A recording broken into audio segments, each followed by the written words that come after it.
Hello, everybody. Welcome again to the GGRated.net live show. This is episode number 18, and I'm your host, the Iceman. And joining us once again is our good friend Hydra. Hydra, how are you doing?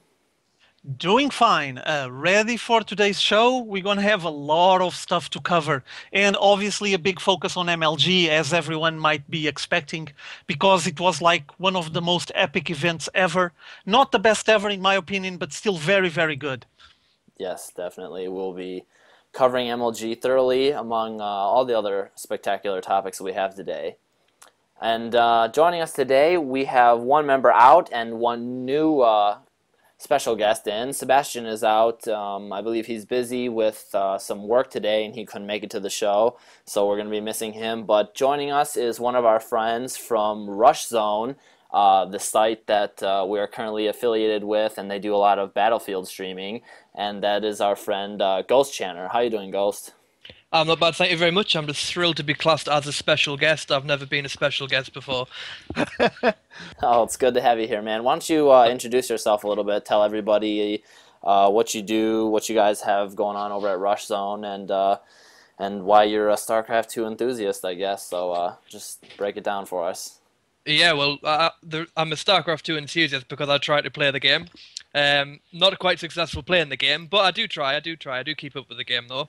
And over at rushzone.com, like you say, we mainly do Battlefield streaming. Battlefield 2 was a big game for Rush Zone. At the moment, we're trying to branch out into other things, like with you and StarCraft 2, and we are really trying to get pumped ready for Battlefield 3 because we think that is going to be the next big game. And if EA get it right, hopefully, it'll be the next big esports thing to rival StarCraft 2. We'll Sounds see. good. We'll Fingers see. crossed. Yeah, but different genre, but I think it will be different sort of powerhouse. Hopefully, quite prominent in the first-person shooter community, but I think StarCraft 2 will still be the king in the Yeah, RTS esports community. yeah, it will But definitely be. yeah, good to have you on for the show. I know that you said that you watched all of MLG, so you'll have plenty of feedback on what happened during the MLG games for us to make some commentary along with us. But enough of that. Hydra, you kept Uh-huh. up with all the happenings in Korea going Yeah, on I in the did. past Super Tournament. Yeah, I've been following the Super Tournament, though I'm a bit senile, so I don't remember most of it. But I have some faint recollections of what went on, and I watched today games before this stream started, our live show started. So on those ones, I probably can add a bit more information and just update everyone with today's results. So spoiler alert: if anyone haven't watched the games today, just mute me. Yes. Don't mute him because then you won't be hearing anything. But all right, let's go for it. Let's hop into the GSL Super Tournament, and Yeah, we'll just cut through the results here, and I'll get the VOD rolling on screen while we can go over the results together. How's that sound? yeah, perfect. All right, I'll let you start here. We'll go through. We have all the hmm lists. We have all the results listed on today's docket, so go for it. Well, we had some interesting matchups here.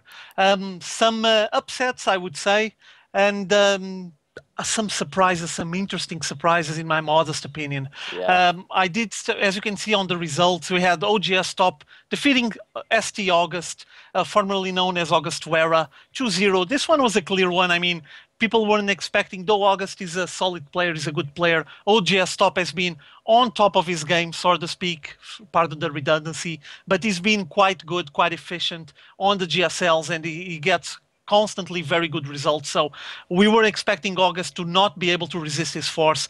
But then we had Choya Foyu against Zinio. Wow. And I Yeah. remember this game. This was a good Choya, setup. yeah, and Choya defeated Zinio 2-1. And you want to know why do I remember this matchup? Because the whole time, every time they filmed Choya inside the booth, he was singing while he was playing. Yeah, he just sat down on the chair, started singing. You could see him like rocking on the chair, the chair wiggling on the back. And he kept singing all day long, and defeated Zinio by singing his ass off, I guess. Maybe, I don't know, maybe Zinio didn't like his singing or threw him off. What I do know is that Choyo took the win there 2-1, and I was actually expecting Zinio to win here. So one of the upsets, one of the surprises, also by the fact of Choya being now kind of a manager on Team 4U, as we all know. He has been playing as frequently as before on the GSL. He kind of set himself on the side and has other responsibilities inside the 4U team. We already seen him on a suit and tie. I'm pretty sure you guys remember that. So I wasn't expecting him to be this efficient against Zinio, but hey, congrats to Choya, and too bad for Zinio. Then you had SC4U defeating Hyperdub. This was an unexpected result, I mean, so to speak. It was an expected matchup and an anticipated matchup because it involves two very good Terrans on the Korean community. And SC4U just took a clear win there, 2-0 over Hyperdub. I was actually expecting something like a 2-1, but I guess that it ended up like that. And then you have Maka Prime and MVP Noblesse. As you can see there, it says 0-0 on the result. And Maka Prime got a walkover because Noblesse didn't show up. So Maka Prime basically got a freebie here, and he was able to qualify for the next round. Then on the following results, you have as well, on the next group, and now already on the round of 32, you have I Am MVP facing against Slayers Ganzi, and big surprise here, MVP getting defeated 2-1 by Ganzi. What can I say? I was quite shocked. Yeah, this was I was really... shocking result. I know we saw Ganzi just show up recently on the Slayers team from the previous season, and we hadn't heard too much about this player, but man, this is quite something to be proud of in his list of achievements so far, toppling MVP. I would say that's pretty good.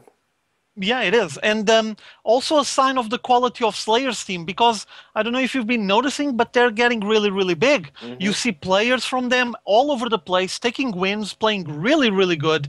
Obviously, now I can just talk about Slayer's MMA, because the guy was just a monster this last weekend on MLG, but he already been showing that skills in the past, and boy, just apparently Slayer's Boxer has been teaching these guys just brilliantly. And like I was saying, MVP got defeated by Slayer's Ganzi.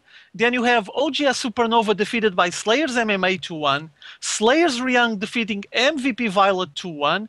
And you have I Am Nasty just trampling over Startail Bomber. And Bomber is quite a good Terran player, by the way. But I mean, Nasty, you need to be on top of your game to even be able to stand close to his level of playing, you know, to even stand a chance of actually taking some wins over him. And it wasn't the case. Nasty just crushed him.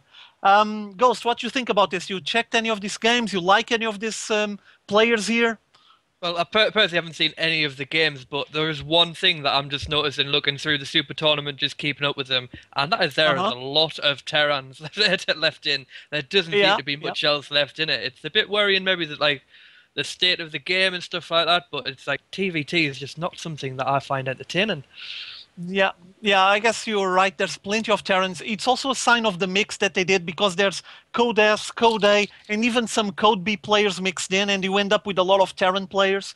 But I wouldn't like to see like a million TVTs until you get to the final. So hopefully some of the Zergs and Protoss will survive and will be able to provide us some nice games against all of these Terrans, I guess. The Zergs especially, you can't beat a bit of Bane and bombing here and there. Yeah, I guess. And following the results here and taking a look at what's afterwards, this Group A match 1-3 and Group D match 4, you have the continuation of round of 32 with Juk2 Jung, now known as OGS Juk2, taking a win 2-1 over MVP Keen. Then a surprise for me, the best for you, 2-0 over TSL Trickster. I don't know, I just wanted to root for Trickster, SSKS, Sagisu, whatever. I've been used to watch him for so long. And he ended up getting crushed here 2-0. The best for you, I know the guy is good, but I wasn't expecting him to be this efficient. And then you have another Slayers player doing very well, 2-0 over MVP Genius. Genius just, I don't know, he was getting some nice results on the previous GSL. Now he got crushed again, and again by a player from Slayers team. So the Slayers team is basically dominating the scene at the moment. And then you have TSL Revival 2-1. I'm sorry, 2-0 over Hungan Prime. So another clear win here for TSL. Then on the final one, that was the matches that were played today. You had an interesting matchup here, Marine King Prime versus Startail Ace. I watched this one not long ago. Ace started with the first game, he tried to cheese Marine King. He made two gateways inside Marine King's base on a corner, just covered with the shadows, and Marine King didn't went there to check it. But Marine King's micro was so good that he was able to resist that assault, kill all the zealots that were coming out of those gateways, and just crush Ace. And then on the second game, it was more of a macro game and a longer game, but still Marine King was a notch above Startail Ace and took the win there. So 2-0, well-deserved for Marine King Prime. Then we had Linok for you defeating Clyde, so he's not going to be world champion once more. I guess that Tastos is going to have to talk with Clyde because he's just not... yeah, he's not shaping up as a champion, apparently. And again, Linok for you, that is not even on Code A. He's Code B at the moment. Yeah, Linok with surprising results for being in Code B, which, I mean, with the style of play and the quality of play from this young guy, I mean, it's not really Code B material, as you can see. But somehow he just slid down to Code B. If you guys had watched the up and down matches from previous seasons. Something is worrying me about Linok because everyone already commented. We already commented about this in the past as well. Code B, it's kind of like the second circle of hell. You know, like it's hard to get out of there. Yeah, it's really tough to get out. It's purgatory or something. I don't know. There's like a million talented guys, all of them trying to grab like 10 spots. It's not 10 spots. I'm just making it up. But it's too many people, too many talented players fighting for not enough spots, and you end up with big players getting stuck there for ages. And apparently Linok is one of those guys because he just took Clyde to 0. The guy is solid. He's been playing very, very well as Zerg. And being a young kid, I think he's 16 now, he has a big margin to evolve and progress. Yeah, I believe he's one of the, if not the youngest player in GSL, is he? Yeah, quite possible. Quite possible, yeah. I think there was another... I remember Maru Prime, but he's gone as well. It was a young kid as well. But I think Linok might be the youngest one, yeah. Then moving on, you had Slayer's Alicia defeating Xenex Björn. Was an interesting matchup. Some very solid play by both players and some long games, long macro games. But Alicia was just better. Clearly, watching him, he was better and he deserved the 2-1. Still, close call, not as clear-cut as other matches that I was reporting previously. And then last but not least, as I was commenting before, in the round of 64, Maka Prime took a walkover. His opponent was MVP Noblesse, and now he faced SC4U, and you guys know that SC4U has been doing quite well on the GSL, having some strong finishes, and he got crushed by Maka Prime 2-0. And Maka Prime is another of those players that completely faded away of the community, disappeared. But look at him. He's still solid enough to face a guy that has been doing quite well on the GSL. It seems that this the Super Tournament, we've been seeing a lot of extraordinary results, a lot of back and forth between players that have kind of slipped away or fallen out of the spotlight are progressing and showing some skill, whereas more well-known players are struggling a little bit. And I don't know, it's just maybe Super Tournament, they're not taking it as serious, or I don't know, just sometimes the best of 3, you can just get caught off guard and easily lose 2 games. So, you know, might be something to take into account. And also there's players that probably they're not aware of, or they're not following them and checking their builds. Right. And basically they're sniper players. They show up and snipe the guy out, you know? They know who they're going to face with. They prepare this specific strategy and they assault them. And, well, on some situations you end up with, for example, I was hoping SC4U to have a clear win over Maka, and Maka just did what he had to do and killed him. So congrats to Maka. Yeah.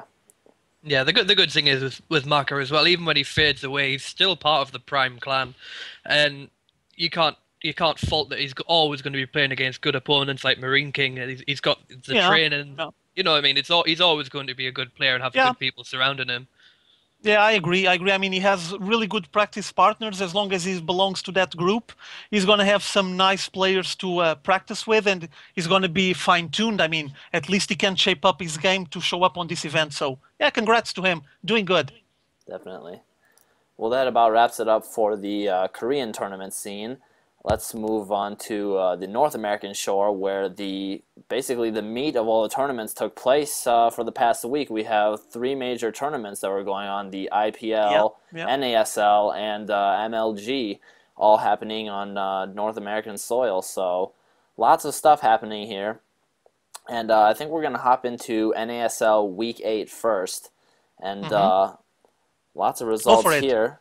Yeah, I'll Just let me get the roll the results on VOD. screen, and I'll roll the VOD. Yeah, roll the VOD. I'll just go over the results fairly quickly. Yep. And I'll share them with you. Just the final bit, the final page. I'll pass it on to you. Okay? Are you going to take the first couple, and then I'll take the last couple? Yeah. All right, Yeah. go for it. Okay, so we just had, first of all, TLO getting defeated by Phoenix. Disappointing for me, but we had TLO here on the last week. As you guys recall, we were interviewing him, and he's been struggling a bit, having some health issues. His wrists and hands are not like 100%. He needs to get a bit of rest, so I'm not sure if that's related with something or not. I do know that Phoenix is not the biggest superstar ever, though he has been getting some decent results this week, and I was expecting TLO to win, but Phoenix 2-1. Congrats to Phoenix. And then we have Sheth defeating Vibe 2-0. Grubby getting defeated again on the NASL by Grubby's Morrow. been on a losing streak in NASL. Yeah, It's not looking so good for him. Yeah, Grubby hasn't been doing very well, and as you guys know, he has his own team, Team Grubby. Well, basically it's him for now. But what I mean by this is he needs the success, he needs the visibility, he needs to win games if he wants to live out of the game, if he wants to have this professionally. Or else one day we're just going to be seeing Grubby fading away, and I really didn't want that. I think Grubby is part of the community and he's one of those big players that needs a break. I don't know. He's just not doing very well on the NASL. And here, well, he defeated. I'm sorry. He didn't defeat it. He got defeated by Morrow, who is one of the main references playing Zerg in Europe. He's just a tremendous player. I would actually like to see more of him in Korea. Maybe one day we're going to see some more. We had like a small glimpse on the GSTL, but the World Championship, but it wasn't enough. I would like to see more of him. Maybe one day, who knows. Then Rainbow defeating Artosis. Okay, it's getting kind of normal. And Moon, the Korean Zerg defeating... Sorry? I said leave poor Artosis alone. He's trying hard. Yeah, I mean, he has a lot of duties, as we all know, and obviously he tries to do his best on the games, but clearly the other players are practicing more, are more aware of the game, the moment the game is, and he ends up getting trampled. But still, kudos and congrats to Artosis, at least he tried, it's something. And then we had Moon facing against Kiwikaki, defeating Kiwikaki 2-0, and then passing to TT1 versus OGS Ensnare. An interesting result here for TT1, defeating Ensnare 2-0. Not sure if latency had any issues here, any relevance. I do know that on the Artosis versus Rainbow matches, internet issues were bothering Artosis, so things are just like that when you're playing from Korea, I guess. Mm-hmm. And then Moman, the French Zerg, facing against Whitera and defeating Whitera, but Whitera didn't actually show up. Exactly, that's the reason why he defeated him 2-0. Basically, it was a walkover. Whitera didn't show up. And then we have Dark Force facing against Show and defeating Show 2-0. So impressive result here by Dark Force. Mm-hmm. I was hoping for Show to take the win here, but Dark Force was just solid, strong enough to take him 2-0. Congrats to him. Mm-hmm.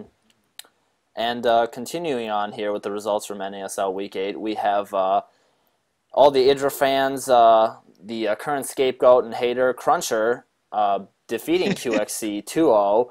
And Cruncher, I mean, he's been a formidable opponent in NASL, and QXC is no small opponent whatsoever. I mean, the guy has shown proficient talent with the game. He's had some ups and downs. Basically, as you guys might have known from what we've talked about earlier, the guy is pretty dedicated to his studies, so the amount of practice time he gets, I'm not actually aware of, but QXC a strong player nonetheless, but Cruncher taking the victory there 2-0. Then we see In Control facing July in what was a great series, and July took the game 2-1. It was actually an awesome match to watch there. Two really good powerhouses. The NASL frontman In Control himself facing off against the July Zerg, the God of War. I mean, this was just a really interesting matchup to see personally. Yeah, I watched that one live. It was pretty cool. Pretty awesome matchup. I would just like to add that, as you guys know, QXC was studying in Europe.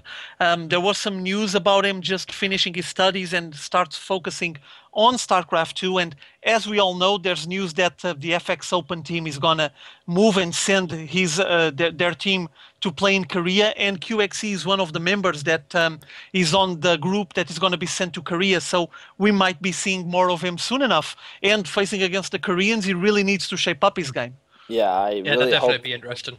Yeah, definitely. I really hope to see FXO do well in the upcoming team league here because that would be a really nice victory for foreigners, especially a whole complete foreign team coming to the Korean soil. So I'll be rooting for them definitely. Then moving on with the results, we have Axlav winning 2-0 against Slush, Naniwa 2-0 against Moonglade, DDE Oh, yeah. 2. Pardon? Just saying, oh yeah. Yeah, Naniwa, hot player right now. Yeah. DDE defeating HeyPro 2-0. Straylock over Kawhi Rice 2-0. Man, Kawhi Rice has been struggling a little bit as of late. And Straylock just exploited that. And then we see Squirtle 2-1 over Nada. Quite a powerful result for Squirtle. Nada is a very famous and very strong player. And as you guys might remember, Squirtle is the famed player from the Team League quite a long ago that we saw. I think he did an all-kill and introducing quite a bit of mothership play. So great play there from Squirtle to see him defeating Nada. And then moving on with the rest of the results, we have Select with a 2-0 walkover over Braddock. I guess he didn't show up, and Select was given the victory there. Then we have Rhett versus Cats. Rhett wins 2-0. Then Hasuabs facing against Starlife. Hasuabs wins 2-1. And then we have MC facing against Goody, and MC getting the 2-0 win there. Then we have Ace versus Machine. Ace wins 2-0 against Machine. And then finishing up with the results here, we have Idra winning 2-0 over Druby, Mana winning 2-1 against Sake,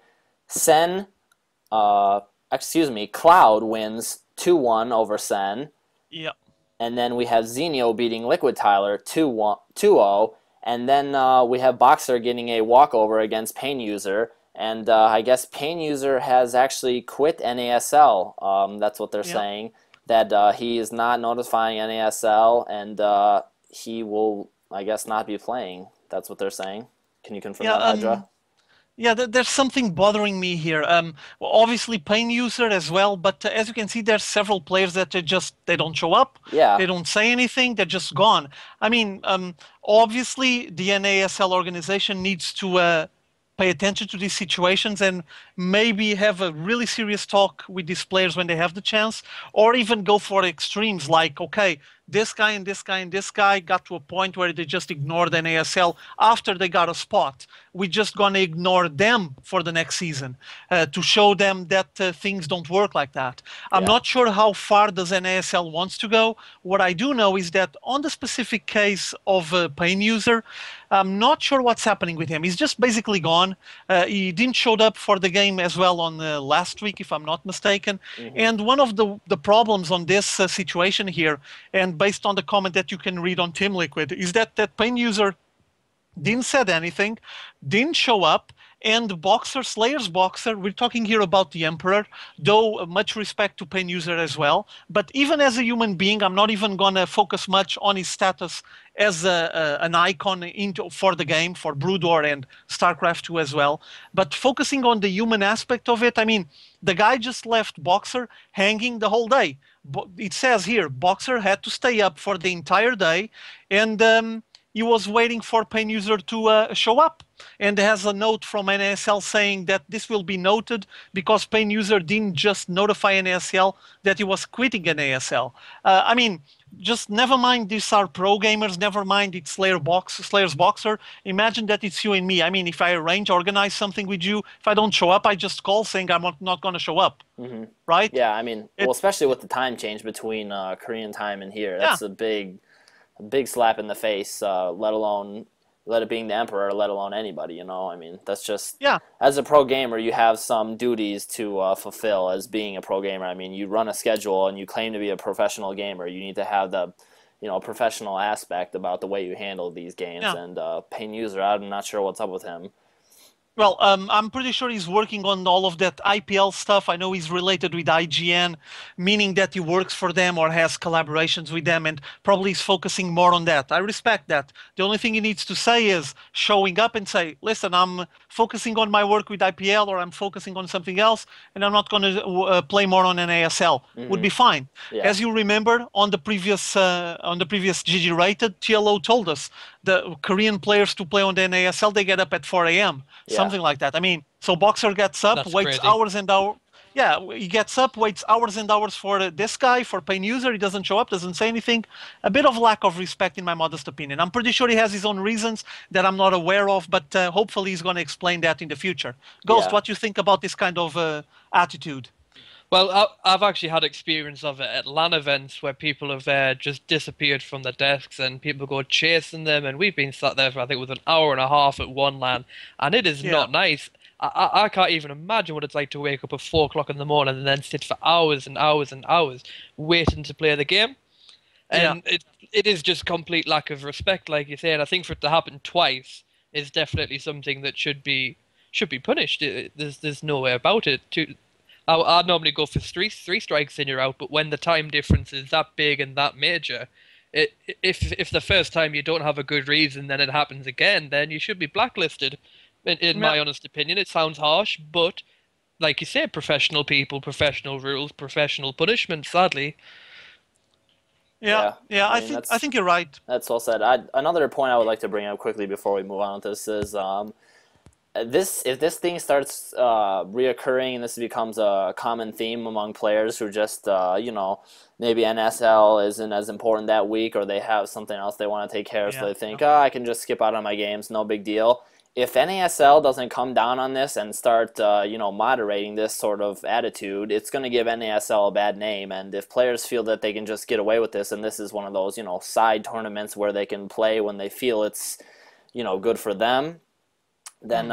I don't see it shaping up to be good for the future of NASL, because it's going to give NASL maybe a not so good reputation, or a bit of a weak reputation. You know what I'm saying? Yeah, yeah, yeah. But I think that they know what's at stake here. I mean, there's a lot of competition at the moment. As you guys seen this weekend, MLG just stepped up another level once more, and I'm pretty sure that NASL will have to be a bit strict, a bit harsh about this kind of situations, and stopped having players that go for this kind of attitude. So Hmm. I'm assuming that on season 2 there might have some changes on their rules. We'll see. Yeah, I'm not saying right now that it's tainting their reputation, but I'm just saying if this Yeah, sort of no. thing becomes, uh, Yeah, if you, common, or people yeah, start yeah, getting yeah. this view, it's gonna, tarnish their reputation a bit as a Of major course. organization and an event. Of course, yeah, but I think they're gonna take care of this soon enough. I'm not sure if they're gonna make like a blacklist, like Ghost was mentioning, or if they're just gonna have a serious talk with the players. I'm not sure. I'm not part of the organization, but I'm sure that they're gonna try something, because this organization, the NASL, is pretty big. They committed a lot of resources to this, and I don't think they want to just fade away from the community with a lot of frustration and a lot of anguish related with players skipping them because they don't find them relevant enough. Right. NASL wants to be bigger than that, I'm sure of it. Right. Well, yeah. Think of it this way. I mean, if you buy tickets to an event, to a sporting event, you expect that sporting event to be held. You don't pay Mm, your yeah. money yeah, for the season yeah, tickets, and then the players just say, "Oh, I don't feel like playing today," and they don't show up. I mean, yeah, yeah, yeah. Yeah, you it's you can't complicated. have It's that kind of complicated. thing. But Yeah.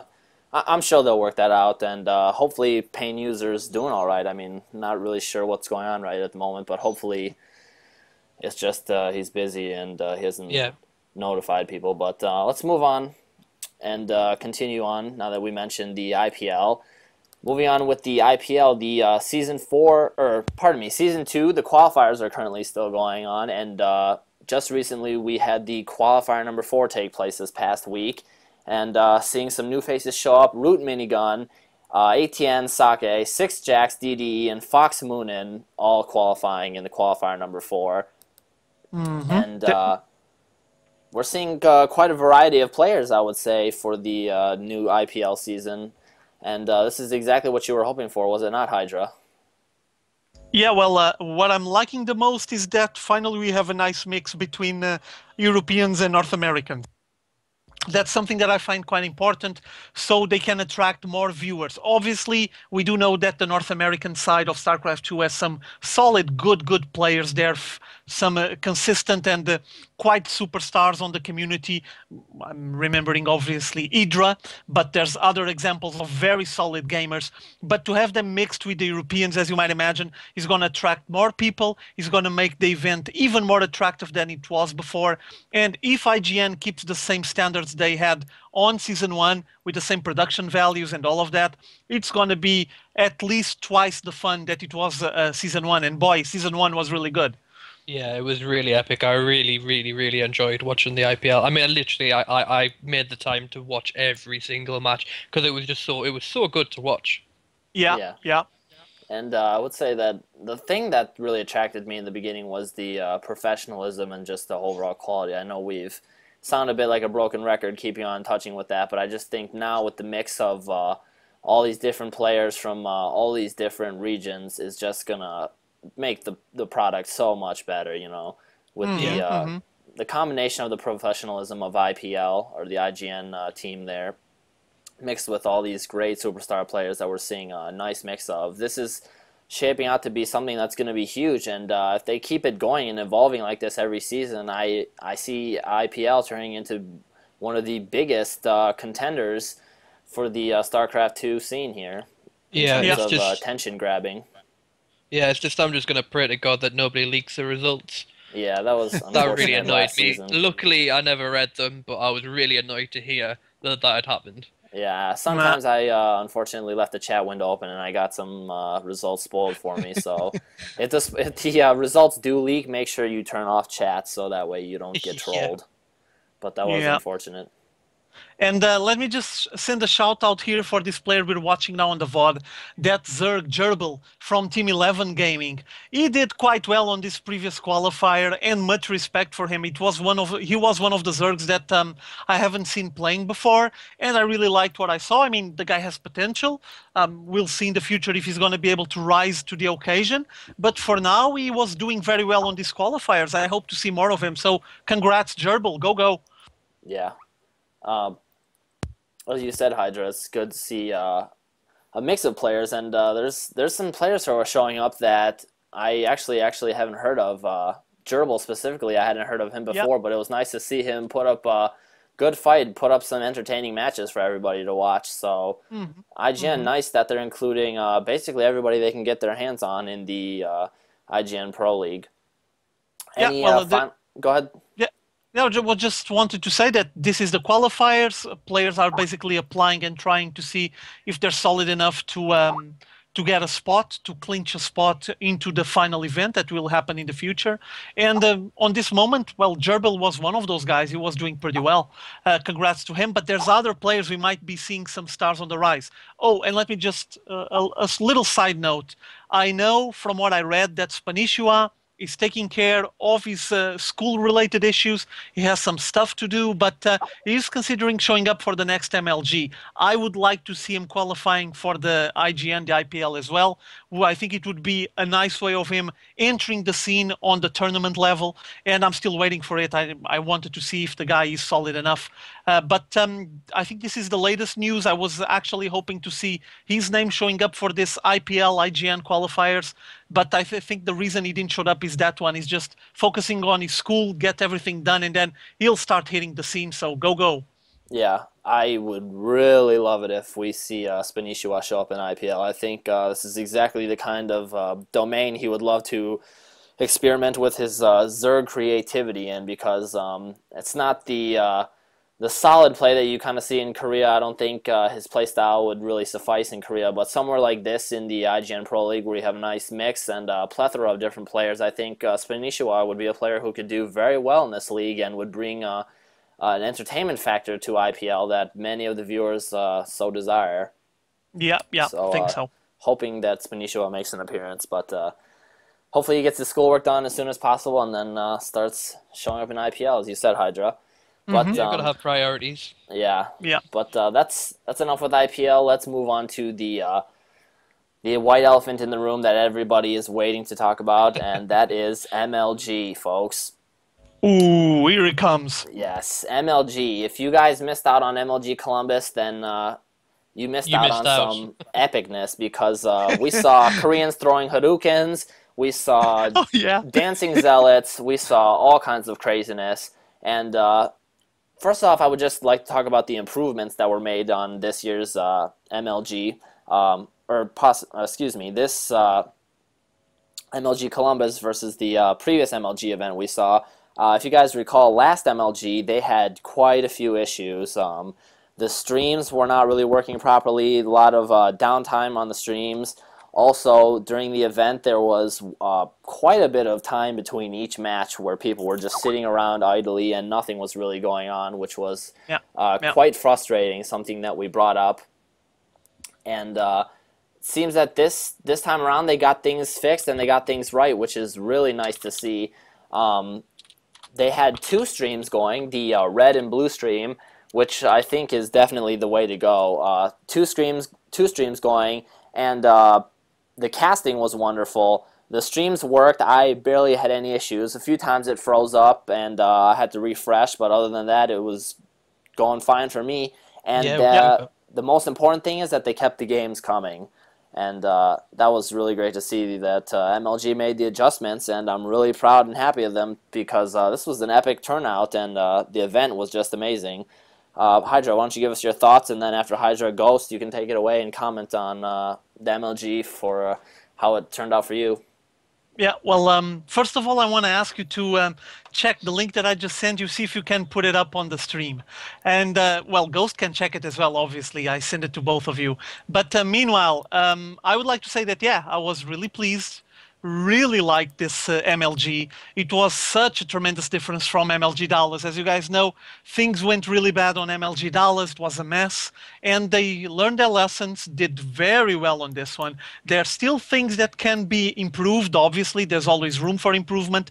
But the fact that the organization from MLG realized everything that was wrong and they were able to fix it, well, my applause to them. It was a very entertaining weekend for me, very amusing. Loved the streams, loved the casting.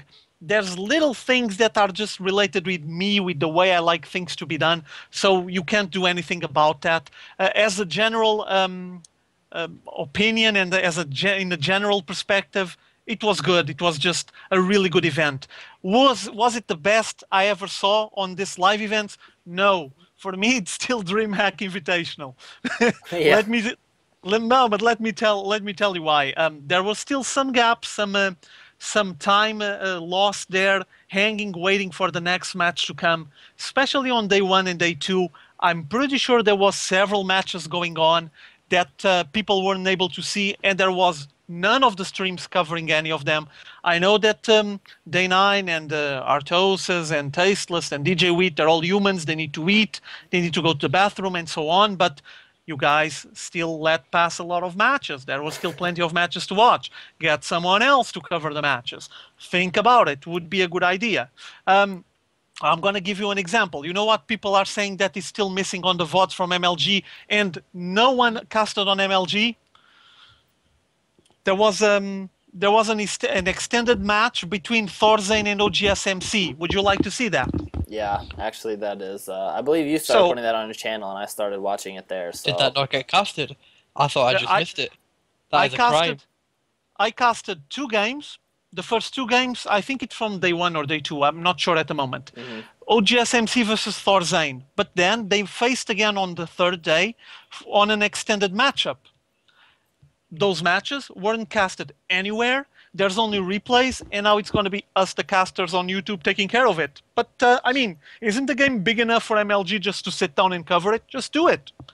Yeah, I mean we have 2-time GSL champion versus TSL 3 champion. It's yeah, that's big. I think it's really simple. I saw on several VODs that there was several casters, YouTube casters. Some of them quite well known. I think the community wouldn't be annoyed if those guys just sat down and made a cast like really quickly, you know, for people to just enjoy OGSMC versus Thorzane. But guess the organization doesn't work like that. Anyway, this is just me being picky. Overall, MLG Columbus was awesome. Just great, tremendous matches, brilliant to watch. Good streams, though it's still missing the 720p HD. That Yes. high quality is still not HD, so step up on that subject as well. And I did saw signs, posts, and the like cardboard signs that people were making saying, "Please, IKEA, sponsor MLG. We need chairs. Come on, get Yeah, some for the chairs. big things. Come on, get some chairs." There was people commenting on Team Liquid saying there's a bunch of chairs on the Call of Duty Black Ops side and no one is sitting on them. And on StarCraft 2, there's missing chairs. It feels like they're still underrating StarCraft 2, or they just didn't took care of getting enough chairs. I don't know. But there, for you to have people, viewers that went there to MLG to watch the event and they took their time to make signs saying we want chairs, I mean, it's because they were missing chairs. Just little things. I'm pretty sure that the event was epic live as well. I loved it. I'm just trying to be picky in a way that I'm hoping for the MLG to improve, to shape up on those little aspects and get to the next level. Because for me, like I said, DreamHack Invitational was still better. I know they have different sizes. It was different organizations, a 3-day event against a 1-day event, more players, less players. I understand all of that. But as an experience, as a viewer, me sitting down in front of the stream, it was such an ease and so nice to watch DreamHack Invitational. No breaks, a bunch of games, nice interviews with the players. No one was complaining about missing chairs. There was a girl dressed as a Zerg on the front seat. It was just awesome. Awesome. Brilliant, brilliant, tremendous, awesome. So MLG, pay attention to that. You're on the right way. You did tremendously well. Just keep moving forward. Yeah. The main difference is DreamHack can focus solely on the StarCraft 2 field, whereas MLG is supporting a broad spectrum of games. But still, I mean, chairs, come on. If someone's not using them in one area, let's show some support. And I think maybe they're still underrating StarCraft 2 a little bit, but at least they're moving in the right direction and they're making positive changes. And Yeah. putting that aside, the games were epic, and we saw plenty of great matchups. But I'm sure they're going to start tidying up the loose ends, and they're just going to get it together more. But yeah, hopefully they do it soon, because StarCraft 2 is huge, and I just hope that they don't underrate it, you know? No, the MLG did very well. MLG did very well on this one. I'm just being picky. Please troll me instead of trolling MLG, because they did so much better than in Dallas. And following this path, the next one, I think, is in Anaheim, if I'm not mistaken. The next one is going to be just huge, the best thing ever. So congrats, MLG, for the effort. Yeah. Ghost, what did you think of it? I know you basically watch the streams 24/7. Yeah, I loved it. The announcement that the high quality streams are going to be free for the whole weekend just put a great big grin on my face, and I abused it. Yeah. I It abused was with, awesome. with pleasure. On the issue of no chairs and stuff like that, I think MLG's big improvements was made to the online side of it and the organizational side of it. I just don't think America yet is realizing the power of a LAN event. Well, it wasn't really it was a LAN, but as a spectator sport, you know, I mean, I think they could fill auditoriums of spectators if this got advertised properly, and I think that's what they need to improve in for the localized side of it. Right. Yeah, I think they will. I recall reading this morning a comment by someone from Team Liquid. You guys correct me if I'm wrong. I do not remember if it was an editor or an admin from Team Liquid. Someone commenting saying, "Please, MLG, do not make StarCraft 2 a side event on your show. Make it the main event." What this means is, it feels like that MLG is just slowly adapting to StarCraft 2, but it's still not their main thing. Yeah. You know? Mm-hmm. I think something they could possibly look into doing would be they already spread it over a number of days, but maybe it might be more beneficial for them to do the Halo on the first and second day, and along with the Black Ops, and then just have 3 days where you dedicate every stage, every seat to the StarCraft, because like you say, the size and scale of it is huge, and maybe they're not prepared for it. That's one solution I can think to it. No, but keep in mind that when the event starts, I think it's something like 250 or something like that players, meaning that for me, I would see it with maybe stretching it a little bit more, one more day maybe, Yeah. and focusing. I'm pretty sure that if you stretch it one more day, maybe things will be a bit smoother. Yeah, I Maybe. mean, the pool of players that they have to wade through is Yeah, was quite a big, was long big. list, and Yeah. not to mention that they have to support other multiple games. So Yeah. Hmm. it's a hard thing to get running smoothly, and I think Yeah. that the corrections that they made were more important than the chairs. Because if I remember Yeah. correctly, the major issues last time were the True. online stream and the soundproofing in the booths. And Very true. I think those are the two things which directly affect the outcome The of the tournament. Yeah. game more importantly than chairs and stuff on site first. So Yeah. to see them address those issues right off the bat and get them working in better quality in this run, I think that now that they have that set, they know what they're doing in that aspect. Hopefully next time they can address more of an on-site issue. Yeah. So I think they're taking it in modular parts, and I think that's a good way to go about it. So it's nice to see that they did address the most important issues first, for me anyhow. Yeah. I mean, Yeah. any company that's willing to make changes is good. It's a Yeah. good sign. Definitely. But that's enough about the organization and the event as a whole. Let's talk about the actual gameplay and the games we saw. For me, I'm just going to talk a little bit about the personal highlights. Go. I know that I missed early on a bit in the early on in the days, but I was able to catch quite a bit of the later matches. I picked up some matches early on. Notably, the first match there was Idra versus MC, and man, Idra took it to MC in those first two games, and I thought that was insane because MLG is on home front soil for me, USA, and it's nice to see a North American player doing well in a North American tournament. Sadly to say, Idra was about the only North American player that we could support the whole way through, seeing as how the Koreans basically dominated there, and a few Europeans took over. Naniwa specifically was also another hot player. If you guys remember, he won in MLG Dallas, and we saw him near the end in the finals there. So I would like to see a little bit more powerhouse from the North American players on home front soil. Let's see some action here so we can get the home team rooting for them. Yeah. But Idra, I mean, I'm just going to touch back on him again in the extended series where he faced off against MC near the end. That was rough to watch, man. I was getting quite frustrated It because was painful. I was really rooting for Idra. I mean, the guy, hate him or love him, if you're at MLG, you're kind of rooting for him. If you're American, this is home turf, you got to root for Idra. And I love the guy anyways, root for him. He's a really great player. Whether people disagree or not on his BM doesn't really matter to me because it's a game and he brings his emotions to the game. And I got to salute a player who doesn't leave anything behind and throws it all at the game. And, I mean, just to see MC work his Jedi mind tricks on Idra was rough to watch Yeah. because Idra was coming in this extended series with a 2-0 lead, and MC had to take 4 games in a row, and MC did that. And if you guys remember, MC even after winning 3 games, he said, "Are you mad?" He was talking to Idra in the chat, and Yeah. Idra was saying, "Why would I be mad? Zerg's not supposed to beat Protoss." But, I mean, if something like that was said to me, I know that inside I would be basically a raging volcano. I would want to Yeah. just smash my mouse through the glass and start, like, whipping around like a nunchuck and go over there and beat on MC. But Idra kept his cool, but he got basically handled.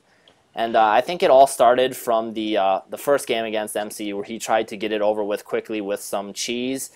Not really cheese, but he went for an all-in build, and I think Day9 said it best that with the pressure of the 2-0 already on your side, you just want to clean up the series and get things over with, so you turn to a quick all-in strategy, and to be honest, I really don't think that's Idra's game. And as we saw, the last game against MC is the one that was the most drawn out, and Idra had the greatest chance of winning there, so Yeah. I don't know. Idra's game and his mechanics and his knowledge of the game are impeccable, and probably one of the top Zerg players in the world, right up there with Nest T and others. But his mind, he just needs to, I don't know, his decision making maybe sometimes is a little bit at fault. But great event, and another thing that really stands out in my mind was Naniwa with the dancing zealots.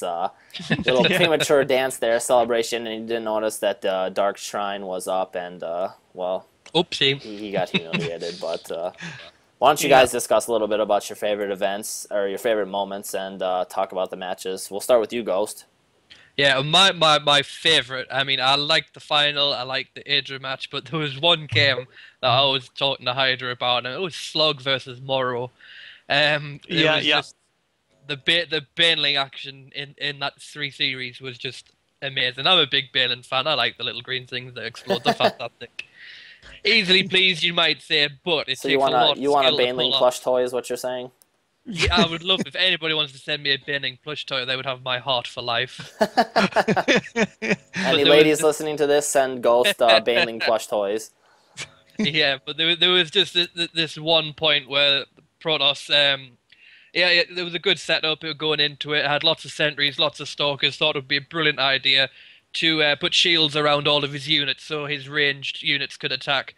But that turned out to be really, really bad because the Banelings got dropped in the middle of the force fields and he could not escape from the force fields. And it was epic. I really liked that. Yeah. It was a good game, though. It was a really good game. Okay, what about the rest? What about Idra? What's your opinion over it? Was it Jedi mind tricked? What happened there?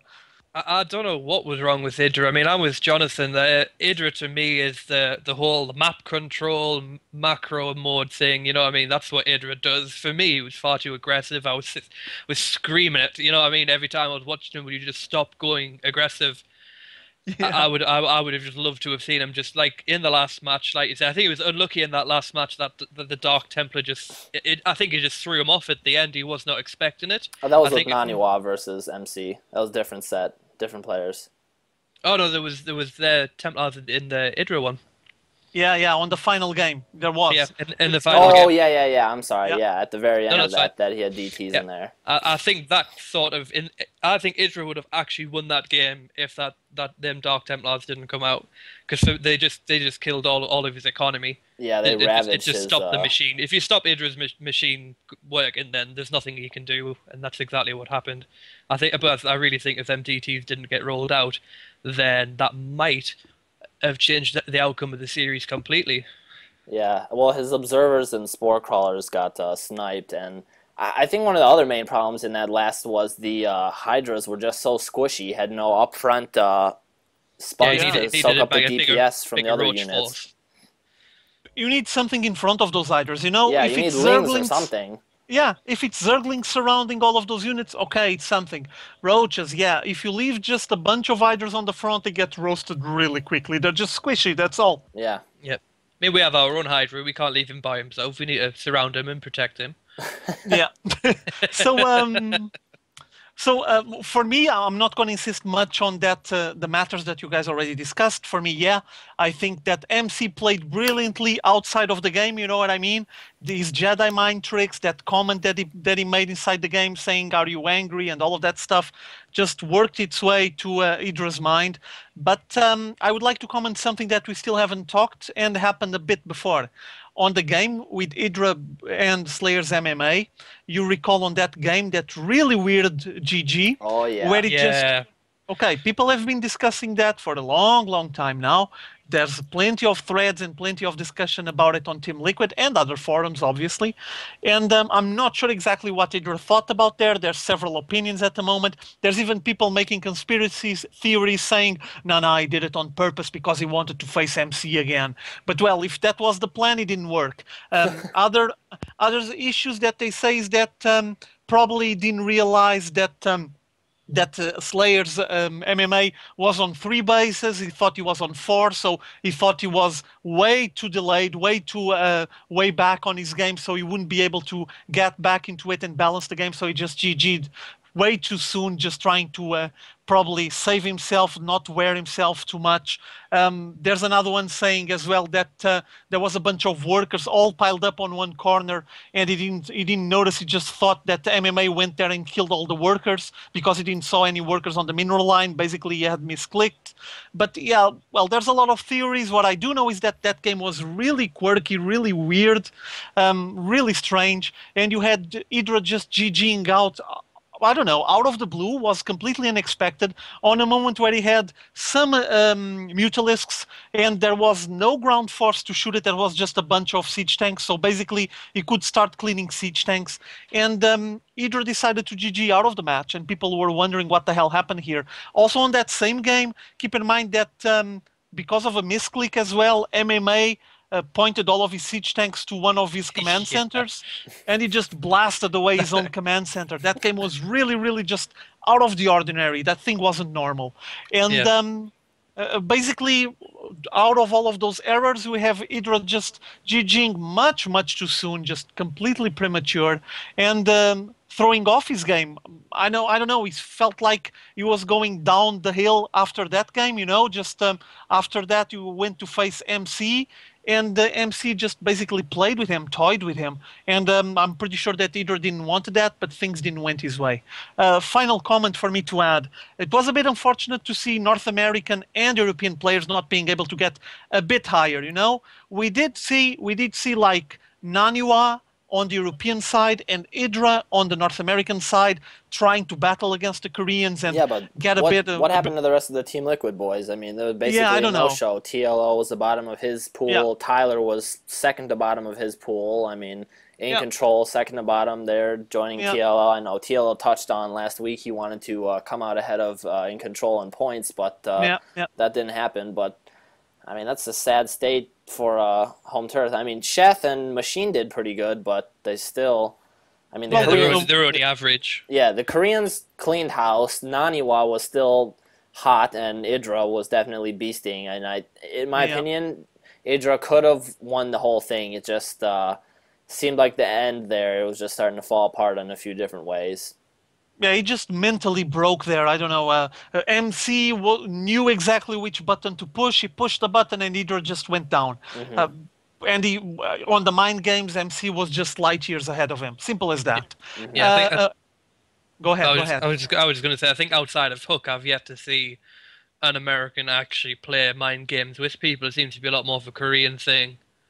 Well, apparently, yes. On the European side as well, I mean, you didn't have any mind games. It was basically MC dominating the scene by doing all of that to Hydra, and obviously focused a lot of attentions on him for the good... for good reason, especially on the Korean sides that obviously were rooting for their Korean players. But I was hoping to see Europeans and North Americans rise a bit more, get a bit more of attention, a bit more of visibility. Also, another detail, the Canadian Slush, he did quite well. I wasn't expecting him to get that high. Yeah, played quite well. Congrats to him. I actually think he did more than other players that have streams and are really popular and everyone says they're monsters and they're going to own everyone. And, well, Slush doesn't have any of that, and he did quite well on MLG. So congrats to him as well. But on the next MLG, I want Koreans there. Yes, I like to see the Koreans playing on MLG, but I want Europeans and the Americans to just, I don't know, focus, practice 24/7, do whatever it takes, and put those Koreans down, at least for one event. It would be nice. Still, everyone watched the finals and semifinals, and we had some tremendous games. LoZero versus MMA was beautiful. And, and we had July Zerg putting out a nice show as well. Had some pretty cool games. LoZero, I mean, he just brought the Baneling madness, I thought, and it was really great to see LoZero play. And MMA, Slayer's team, hot right now, man. It seems that we're seeing Slayer's members take wins just about everywhere they can get their hands on, and we got to give big time kudos and tip our hats there to Slayer's MMA, because this guy has just been doing his mixed martial art thing, doing kung fu on everybody, just beating down all his opponents. Because it was a well-deserved win. There was absolutely no doubt about that. Definitely. Yeah, and was impressive to see him doing all of those multi-pronged attacks. Like, I could see Tasteless and Artosis following MMA, checking the main battle, and then there was like 2 and 3 drops occurring on 2 and 3 different bases on the back. Like, MMA was all over the place. I was trying to check on the camera, see if he was playing with his hands and his feet at the same time. Could be could be a solution, so you can multitask better, but he wasn't. He was just playing with his hands, and brilliantly, just beautiful. It feels like the guy is just Slayer's boxer pupil, and he's just taking all his lessons. That's all. Yeah, I mean, who could you ask for to be a tutor? If you were going to pick anyone, you'd pick Slayer's boxer. And it just seems to be showing in everyone that's touching this man and getting shooted by this man is turning into big star players. Yeah, yeah. I would definitely agree. And another thing I'm very interested to see is how the trade program is going to go with American and foreign players, rather, going over to Korea and playing in the GSL, because this is not just a one-way transfer program. We're going to be seeing foreigners appear in the GSL, and I really want to see how that's going to shape up, if that's going to really spark interest in more players in the MLG. Yeah, Well, hopefully it won't always be Koreans that get sent over. yeah, well, from what I know, as you know, there's a lot of people that were able to get the spot now. But the problem is that, as far as I recall, what's agreed is that whoever takes the spots on MLG will go to Code A, and you might not have that many players willing to go to Code A. People are rooting that maybe Naniwa would take the spot, I would love to because see not Naniwa show Yes. up over yeah, there. And just Naniwa. and be a bad boy at that. I mean, I Well, want to see that. Naniwa already mentioned in the past that he would like to go to Korea. Is this the right time? I don't know. He's the only one that can answer. But maybe him. Slush would have a spot as well if he wanted to go. But I know, for example, Idra. Idra doesn't want to go. He just got back from there. Yeah. And he got back from there leaving Code S, so he's not going to go to Code A. Yeah. And like Hydra, there's at least a couple other players that I don't think they're going to go. You could have Heypro. Heypro just got back from Korea, doesn't want to go back. Ret just got back as well. So there's several players that you might even think, oh, it would be awesome to see them there, but they already been there, or they don't want to go to Code A. I can see Naniwa considering his options. I do. I can see that. Slush, I don't know. I don't follow him that closely, but I think he would do fairly decently on Code A. I don't know, at least based on his results here on the MLG, he was playing pretty well. Still, Naniwa would be awesome. Yeah, especially with Naniwa's current form. I mean, I don't know if he wants to go over in Korea. That might wreck his, or not wreck, but change the way he's playing right now. But seeing Naniwa at least go over there and give it a shot, I would definitely tune in for that and definitely follow that, because Naniwa is just a brutal force right now, just absolutely brutal on the Korean scene. He's very entertaining to watch. So. Yeah.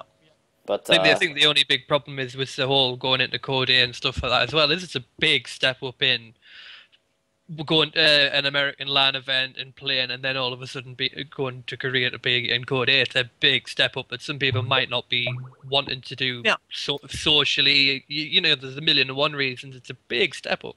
It's not just saying go to the other country, the other side of the country or another part of the country and join this tournament. It's go to a completely different country on the other side of the world, practically. It's a big change. Yeah, and there's also other issues related with that. I mean, you're going to the GSL, you're going to be there 1 month, or if you're not going to be 1 month, you're going to be 3 weeks or 2 weeks, doesn't matter. But that's another issue. You're going to have to commit yourself only to that event. And as you've already been witnessing on other online events, when you're playing from Korea into North American servers and so on, it's hard. It's complicated for you to participate on online events. So you need to balance it. You need to see, we're talking about professional gamers, they want to earn money. It's simple as that. So they need to just put it on a scale and wait, see where do I have more chances of getting money. And if it was Code S, there's a big price on the top. But Code A, the price on the top is not that big. They might be able to rack up that playing European tournaments and North American tournaments. And by that, they just stay at home. They don't need to hang 1 month in Korea. They just go on weekends, play on some local event, or play online on the days of the week that we have online events. And it's much easier. So it is a big step. Yeah, Ghost is right on that. Absolutely. Definitely. I think outside of the step as well, I think actually America over the next 6 months, 12 months is actually the place to be. Yeah. I mean, you have lots of tournaments probably. I mean, IPL is proven to be quite the established new tournament that's showing up in the North American scene. MLG ratcheting down on the quality of their production, and then NASL. I mean, so you have three different choices here. You just got to choose your vice. So I mean, it's in a relatively nice time relation to Europe as well. Whereas when you move to Korea, you're in a bad time relation to both of them, pretty much. it's Yeah. time zone, culture, everything's going to be different. So it's a huge shift. And then, as Hydra said, as a pro gamer, you're there to make money as a living. But I mean, as you said, Hydra, Naniwa is the only one who's going to be able to answer that question, and it's whether he wants to fulfill that dream and try it out or not. It depends. Yeah, It's up to Yeah. I him. mean, if none of them want to go, I mean, I'd quite happily go. Right. Oh. I don't Let think me I don't think I do very well.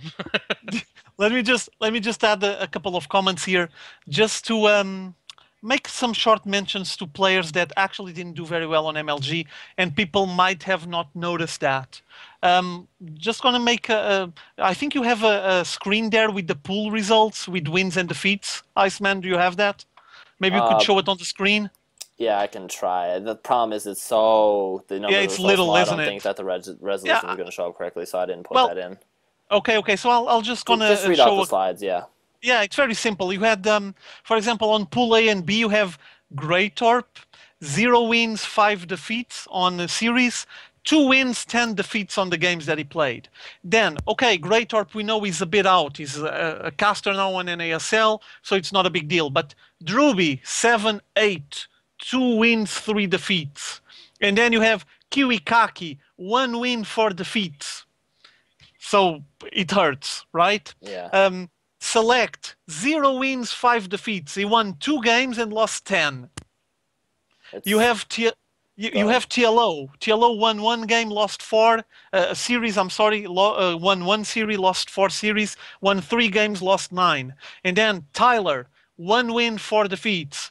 And I don't know, In Control, 2 wins, 3 defeats. So this is the guys that ended up on the bottom of the pools. And as you guys were listening, I said a couple of names there that are quite big.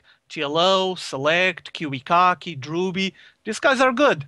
But I don't know where they were for Columbus. Things weren't working for them. Or maybe the competition was just way too strong and they couldn't resist it. Now, on the good side, Slush, number 2 on Pool A and B, with 8 games won, 5 defeats. Still close. Not the best ratio there, but a good result for Slush. Only had Naniwa in front of him. And then you had Cheth, third place on Pool B with 7 wins, 7 defeats on the games. On the series, he won 3 series, lost 2. So close call there, but still a good result for Cheth. In front of Show, so a good result there for him. Meaning that we have some players that they need to shape up their game, especially if they want to keep playing on the MLG and on all the big events that are coming there. The next one, we'll probably be seeing a DreamHack, might be the next one. I believe I believe DreamHack is the next major live event. Yeah, I think next so. Next MLG is a good 2 months away. Yeah, DreamHack's next month, isn't it? Yeah. Yeah, So I think so. DreamHack, that's going to be huge. So I mean, hopefully we're going to see some players that didn't do so good here are going to do much better there. But one player that you did mention, Hydra, that I really am I'm wondering a little bit about is Liquid Tyler. We haven't heard much from him. I mean, he didn't do as well as people might have thought in the TSL 3, and other than that, where have we seen him much? Yeah, he's been making comments saying that he's considering his options. Maybe he's not going to focus that much on his playing. Maybe he's going to focus more on stuff going on behind the curtain, organization, managing. I guess we're going to have to wait and see. But at the moment, Tyler is not on top of his game. Doesn't seem that mentally he's setting himself and to dedicate time to get his game to the next level. And, well, the results are not showing up. But I don't know. Tyler is not the biggest concern for me here. The biggest concerns for me here, it's clearly Select. Because Select, 0 wins, 5 defeats, and I think Select is better than that. And TLO as well, but we already discussed this. TLO is taking care of his health issues at the moment. Yeah. Maybe it's related to that. Maybe he's not 100% physically, so he can play the game as he played before. But these 2 players are my biggest concerns. Yeah, well, Yeah. Select did very well in the last season of IPL. Yeah, So I'm not too concerned with him because he was performing quite well. But this, I mean, his performance in MLG was pretty disappointing. But he did show good play in IPL. So I mean, he has done relatively well recently. I mean, the trouble is they are bottom of the groups, but if you look at the people who are the top of the groups, I mean, losing to those players is nothing to be ashamed of, but like you say, it's disappointing because with a bit of effort, a bit of practice, they could be up there as well. So yeah, that's it. When we had the final result for the MLG, and throwing a couple of spoilers for whoever haven't sit down and watched it, but we had the big clash between MMA and Losira, and Losira lost the finals. MMA took the final victory and is the MLG champion. Well deserved, by the way. MMA was just so good on this MLG. He was able to put Day 9 screaming from the top of his lungs. Something that I personally don't like. I don't like people shouting on my ears, but it was excitement. It's I fine. can put up with it when the event calls for it. When the moment calls for it, if the emotion's there, I'm all for it. I mean, that's No, Day 9. Day 9's all emotion. Yeah. Yeah, no. It was called for. I mean, it was really exciting. Tremendous games going on there by MMA. Low Zero was putting up a big show as well, and it was an epic finals. Too bad that we didn't have more Europeans and North Americans on at least the semifinals. But I'm gonna hope for the next MLG event to provide that for us. Definitely. There's one thing that I was pleased as well. It was nice to see the Zergs doing so well. If you look at it in the other tournaments, like I say, a lot of it's all Terran based, but I think this was a tournament for the Zergs. The play just seems to have gone to a completely different level. I mean, there was not one match that I saw that had Roach, Hydra, the usual thing that people do. It was all low tier Zerglings, Mutas. It was entertaining Zerg play. Yeah, on that Ghost, on that game you were commenting that you really like from Morrow. There was one game on that series where Morrow had 116. No, I'm sorry. Yes, I remember that. It was 100. No, 163 Zerglings. I don't know, it was a lot of Zerglings. Almost your whole supply made out of Zerglings. He had basically Zerglings and drones, and he just completely smashed his opponent with Zerglings. It was just beautiful to see. It felt like a wave coming, a Zergling tsunami. It was awesome to watch. It's good the way that it splits about as well. I think in the way that Terran have gone from doing just the one drop to MMA doing the 3, 4, 16 prong attacks, whatever he was doing. I think speedlings are the way that Zergs need to do it. It's sort of like Mutas have done it, where they do the whole aerial harassment. I think by splitting up lost me words completely. Splitting up Zerglings and doing different prongs attacks with them seemed to be really successful. Because like I say, all I saw was Zerglings, Mutas, Banelings. Hardly saw any Roaches. The only person I saw use Roaches and Hydras was Idra. And it didn't turn out too well for him, bless him. Yeah, well, it was a sign that the Zergs are focusing on the speed, which is one of the main characteristics of the race. Like Mutalisks really fast, Speedlings really fast, Banelings with speed really fast, and they just use that unit composition to smash their opponents. And if you're able to just micro all of that, you ended up with a really tremendous army, just so fast, especially if you have a good creep spread, which we saw with Morrow and other Zergs, obviously. Yeah. But I think that's about it for this week's show. I mean, that's all the topics we have. And great events this past week. MLG was quite an awesome event to watch and partake via the live stream. Hopefully someday I'll be able to be there in person. But until then, I'll continue watching on the streams. And I'm really looking forward to the next big event that we have coming here, which is DreamHack. And our very own Sebastian is going to be at that event commentating. And it's going to be live on national Swedish television, so looking forward to that because he's going to bring many stories and lots of info and insider news to the GG Rated live show. So I'm going to be looking forward to that. And I think that's about wraps it up for me, the Iceman, and Hydra, Ghost. Any last shout-outs you want to say before we wrap this up? Yeah, I think we've actually lost Hydra.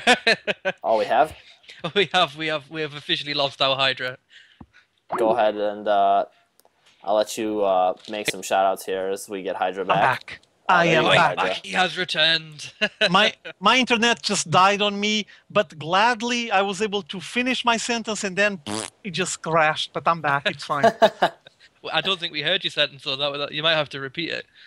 Oh, I don't remember what I was saying anyway, so it's fine. Yeah, anyways, I was just saying we're closing it up here, and any last shout-outs from you or Ghost? Hydra, go for it. Then Ghost, give your shout-outs, and we'll close it up.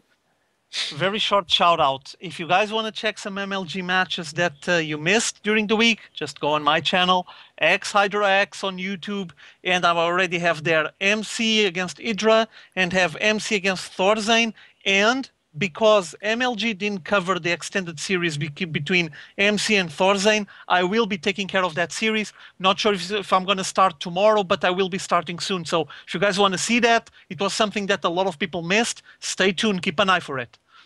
Sounds good. And Ghost, any shout outs for you? Yeah, I'm going to do an absolutely shameless self-plug and just tell people if they want some coverage on E3, which is happening live at the moment, there's going to be loads of posts on www.rush-zone.com. I'm going to be posting them all up myself because I have a week off work, so I have the privilege of watching all of that. And of course, that's where we can catch more from you guys. So there's the link.